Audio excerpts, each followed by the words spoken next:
Amigos e amigas, canal do Xavier, eu sou o Xavier. Gente, por favor, deem um like, se inscrevam no canal, façam comentários, acionem o sininho para receber todas as notificações e compartilhem esse vídeo. Vou repetir, deem um like, façam comentários, se inscrevam no canal, acionem todas as notificações lá no sininho e compartilhem esse vídeo. Valeu, gente? Isso é muito importante para a gente. Gente, uma grande fraude, uma grande armação. É isso que está aparecendo. Né? É isso que está. Que a gente, quando presta atenção no esquema, na coisa, a gente tem essa impressão. Se é isso exatamente, eu não posso dizer isso categoricamente, mas está dando esse cheiro no ar. Uma grande armação que não deu muito certo como eles queriam, e aí eles jogam alguém na fogueira. No caso, o Roberto Jefferson. O Roberto Jefferson, gente, é um criminoso que estava cumprindo prisão domiciliar.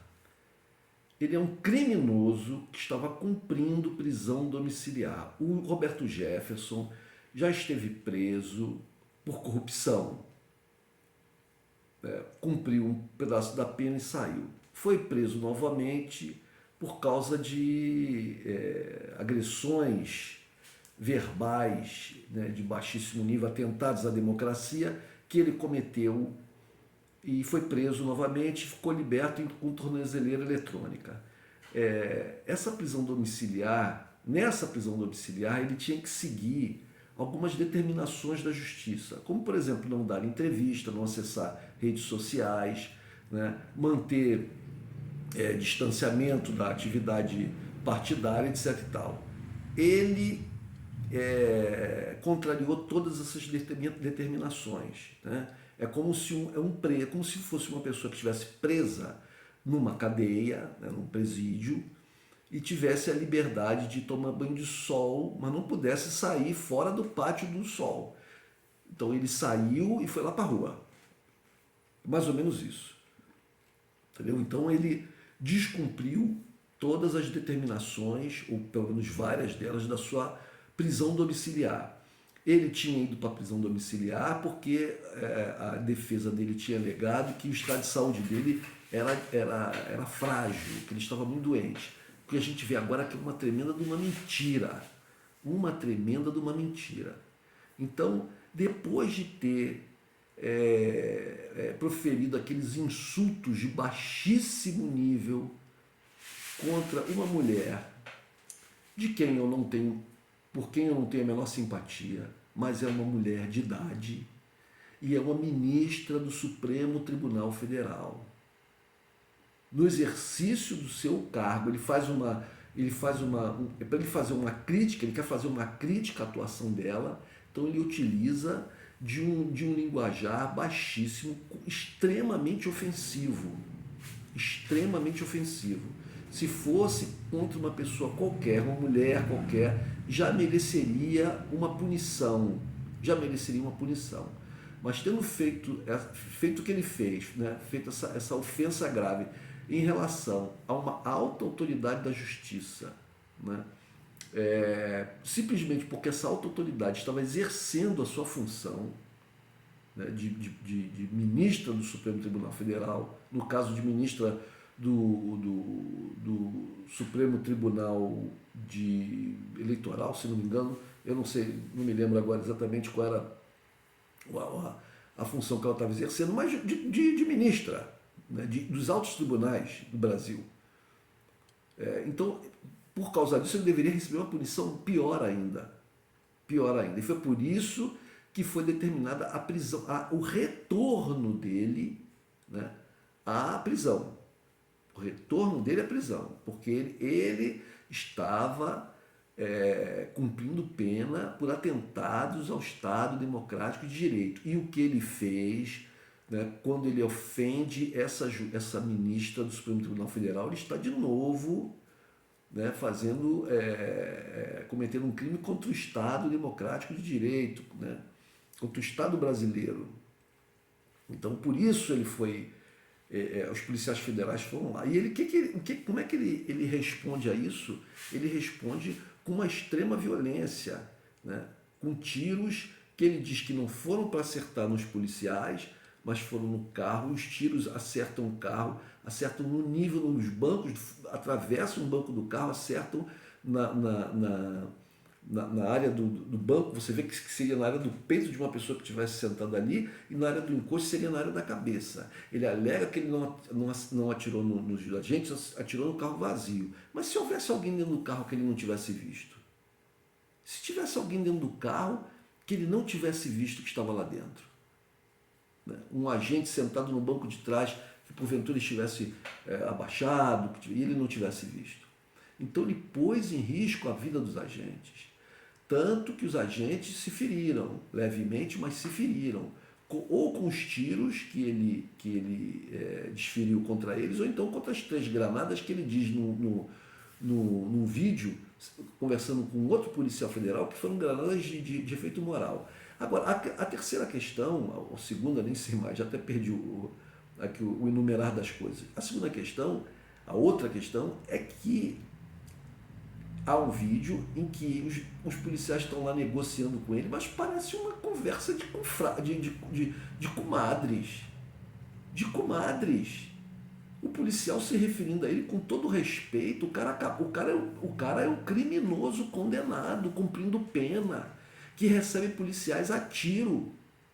Os policiais tinham um mandato de prisão contra ele, e pelo que consta em reportagens que eu vi, havia um mandato de busca e apreensão no imóvel. Foi permitido que inúmeras pessoas entrassem no imóvel quando ele já tinha atirado na polícia e estava lá com a casa praticamente cercada. Foi permitido, essas pessoas entraram, e talvez essas pessoas tenham pego alguma coisa que ele quisesse esconder da polícia, colocado dentro da roupa, porque sai lá o tal do padre o padre de festa junina, né? O padre de festa junina sai e entrega umas armas lá para os policiais, uma arma para os policiais. Mas quem pode garantir que esse padre não estivesse dentro da batina com outras armas lá dentro que ele quisesse esconder dos policiais? Quem pode garantir que, como havia uma reportagem que eu vi na CNN, de que o mandato era de prisão e busca e apreensão? Se houvesse alguma coisa nos computadores, telefones celulares, que essas pessoas que entraram dentro da casa esconderam dentro da roupa e levaram. A conversa, que policial é aquele que fala com ele como se estivesse falando com o seu chefe? Pedindo, por favor, pode ficar tranquilo? Não, só fique tranquilo. Que é isso? Então, gente, tudo isso indica o seguinte.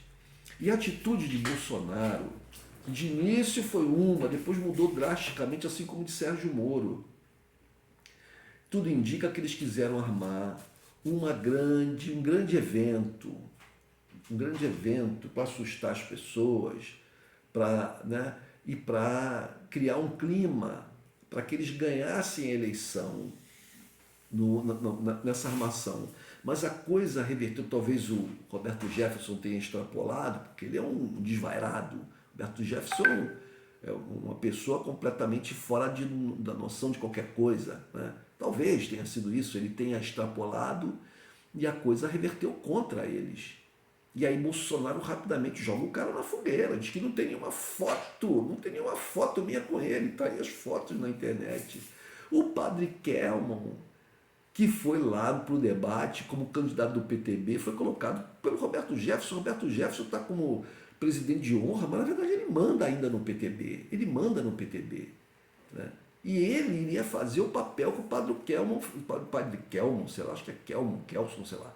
O que esse padre fez, que foi servir de linha auxiliar do Bolsonaro. Ele ia fazer isso. Né? Ele iria fazer, e como ele tem uma expertise, porque ele foi parlamentar anos e anos, né? Antes de ser, quando ele começou a carreira dele como advogado de um programa de 5ª categoria na televisão, o chamado Povo na TV, isso lá nos anos, sei lá quando foi isso, anos 70, 80, nem sei. Né? Ele era jovem, muito gordo, mas já era um canalha naquela época. Né? Então ele tem uma experiência de falar em público e ele ia fazer ali, ia atacar o Lula, né, de maneira muito criminosa, porque é isso, ele é um criminoso, né? Mas ele foi impedido de concorrer, né? Então ele coloca essa coisa, esse cara fantasiado para fazer o papel dele, que ele retirou esse cara, sabe-se lá da onde. Entendem? Então, gente, tudo indica. E Bolsonaro querendo jogar ele para os leões, mas eles são sócios, eles são associados.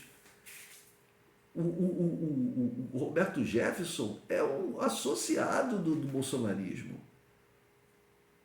Um associado. Eu duvido que ele fosse fazer isso sozinho.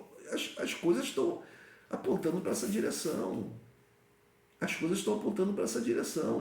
Os ataques, o Bolsonaro faz isso, ataques ao Supremo Tribunal Federal. Os bolsonaristas fazem isso há muito tempo. Se lembram lá dos 300 lá que estavam lá reunidos lá em frente ao Supremo, que chegaram a disparar fogos de artifício, aquela mulher lá, a loura falsa que era feminista, radical e depois virou bolsonarista, hoje em dia aí pegou uma cadeia e tal, e como abandonaram ela largou também o negócio da política. A última vez que eu vi o negócio dela, uma reportagem dela aí, ela tá morando no México, casou lá com um cara lá, um mexicano, né?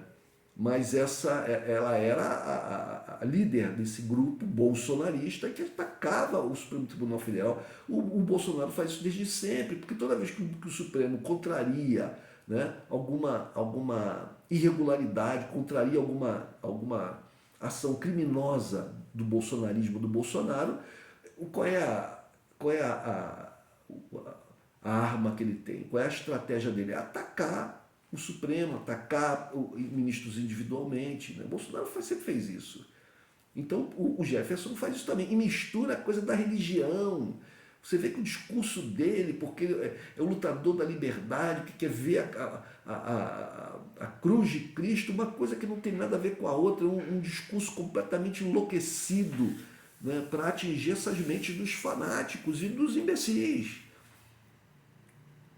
Então, tudo indica que eles tinham um plano. As ações estavam ali combinadas, eles estavam mancomunados, mas a coisa saiu errado para eles, né? A repercussão negativa na mídia é muito grande. A questão é a gente ver como é que isso vai repercutir junto ao povo, porque o povo também parece que está tomando chá de papoula todo dia. As pessoas, né, é uma coisa impressionante. O cara demonstra que tem uma relação com meninas de 15 anos não muito compatíveis para o homem de 67 anos casado que se diz cristão, né? E as pessoas, e ele não perde votos, né? É impressionante isso. A violência, o jornalista da Globo que foi agredido covardemente, com certeza por um bolsonarista. Você vê nas imagens lá um cara com uma camisa verde que vai dar um safanão, e outro dá um safanão no cinegrafista, quando ele já está caindo, acerta ele um outro nele. Um cara que é menor do que esse bolsonarista e possivelmente bem mais velho. São covardes. É gente covarde, agressiva, covarde, bandida. Então eles estavam organizados.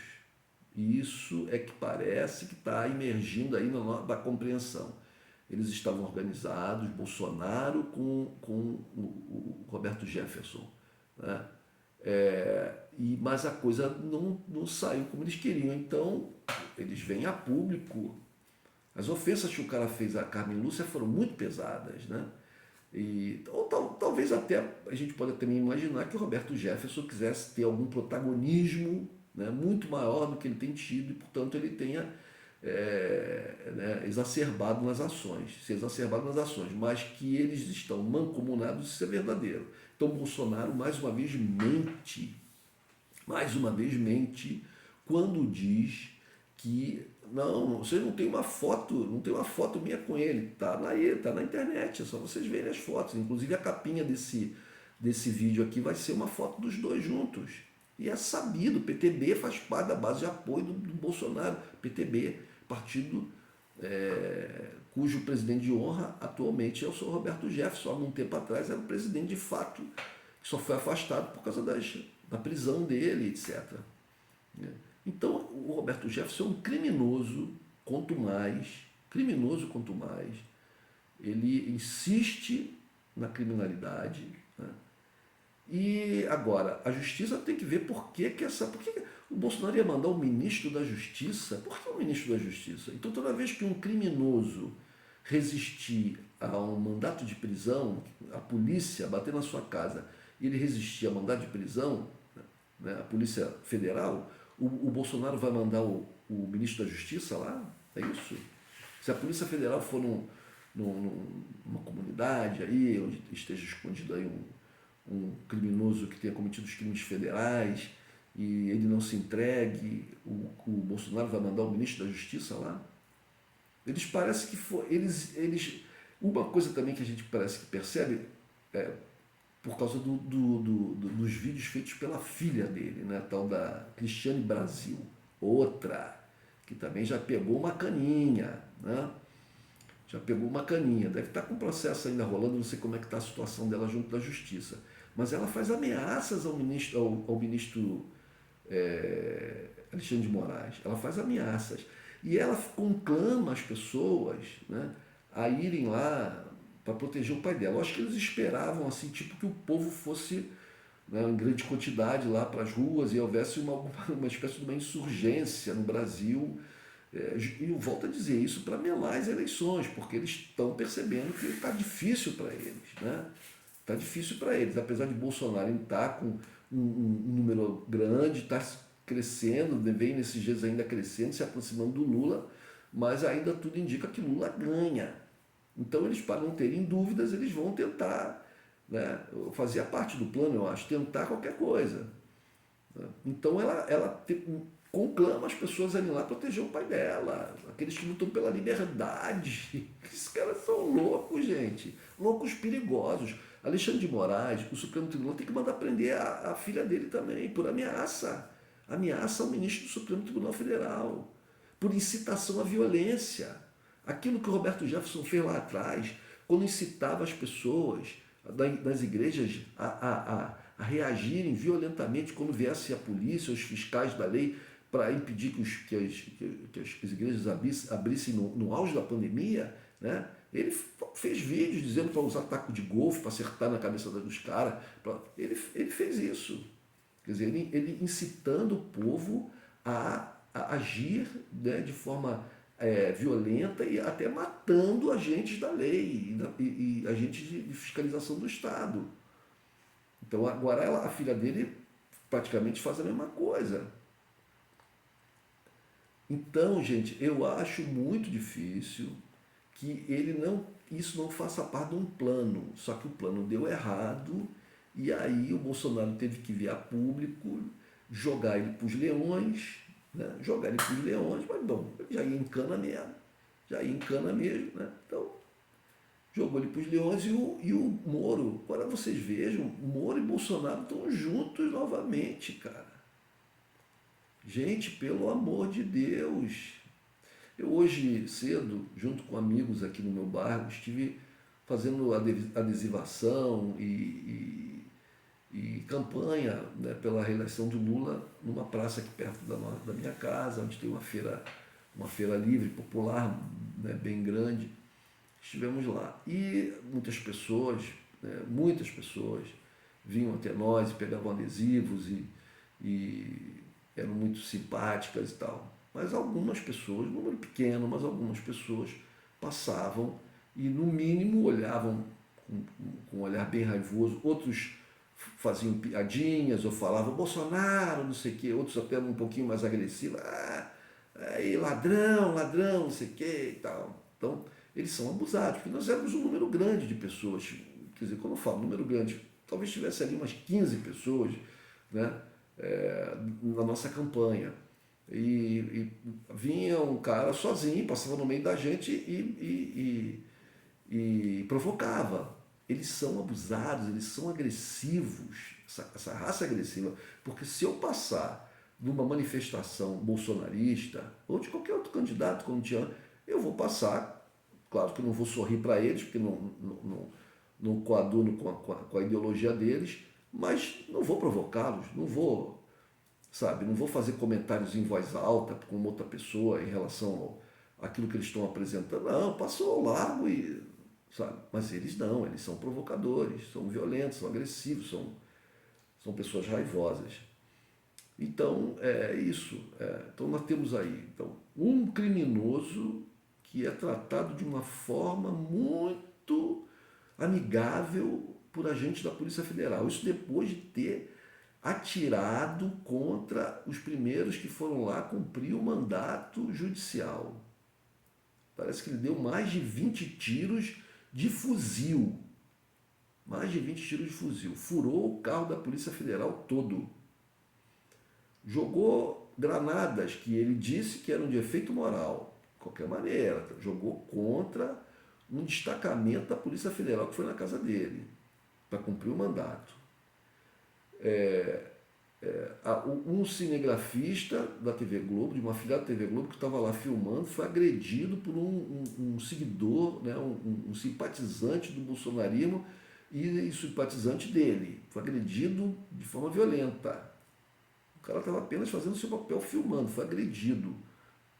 O senhor já teve convulsão, porque parece que já tinha um problema no crânio, na cabeça, alguma coisa, uma operação que ele fez, e o que complicou a vida dele, a agressão que ele recebeu. A filha do Roberto Jefferson ameaça,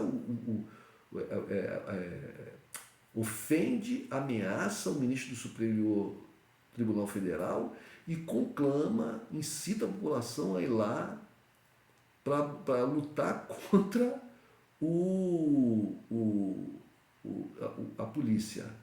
O tal de Otoni de Paula, que é um bolsonarista, um deputado federal evangélico, pastor, essa raça do inferno aqui do Rio de Janeiro, fez um vídeo dizendo que os militares iriam lá para impedir que a Polícia Federal prendesse o Roberto Jefferson, um patriota.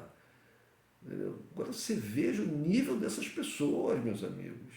Meus amigos, olha com quem, contra quem a gente está lutando. Você que não é bolsonarista, ou que é, mas que percebe, preste atenção, que percebe que as coisas estão muito erradas. Preste atenção a quem você está apoiando, a quem você está se aliando. Prestem atenção. Prestem atenção. Parem um pouco. Usem o raciocínio. Não deixe que essas fake news, que esses discursos desses pastores, desses padres de extrema direita, convençam vocês de que coisas como aborto, como casamento gay, como banheiro para os dois sexos, que isso é coisa que o presidente da República, o Lula, vai fazer, vai criar um decreto e vai obrigar, que vai fechar igrejas. Tudo isso são mentiras. Basta ver os governos Lula que já se passaram, os 2 mandatos da Dilma, não houve nada disso, não foram criados banheiros unissex, igrejas não foram fechadas, aquela tal da mamadeira, formato de pênis, aquilo era uma invenção, nunca houve isso. Até me emocionei aqui, até quase derrubei o meu celular. Então prestem atenção. Gente, uma armação. Vamos ver agora qual vai ser o efeito dessa armação na população que vota. Os meios de comunicação, os ativistas, os intelectuais, as pessoas que defendem o Estado Democrático de Direito têm que fazer minimamente o que eu posso fazer o que eu estou fazendo, fazer um vídeo, botar a boca do trombone, apontar as questões, entendeu? Tentar mostrar para as pessoas. E o que eu estou fazendo aqui é isso, eu estou aqui mostrando como tudo isso faz parecer, eu não estou fazendo uma acusação de que o Bolsonaro estava associado ao Roberto Jefferson, eu não tenho essa certeza, mas faz parecer muito de que eles tinham um plano, de que eles tentaram colocar esse plano, fazê-lo acontecer. A coisa deu errado, então Bolsonaro se afasta, joga o cara para os leões, mas o cara vai preso mesmo, mas joga o cara para os leões, mas manda a Polícia Federal pegar leve com ele, só não mandou o ministro da Justiça lá porque a repercussão ia ser muito negativa, voltou atrás. Né? O cara praticamente ele é levado como se estivesse sendo levado por um motorista particular para um hotel. Né? Então, aí, ali a gente vê como é a coisa na real. Falou, gente? Temos que estar atentos, temos que estar atentos e fortes. Não temos tempo de temer a morte. Atenção, tudo é perigoso, mas tudo é lindo e maravilhoso. Um abraço, gente.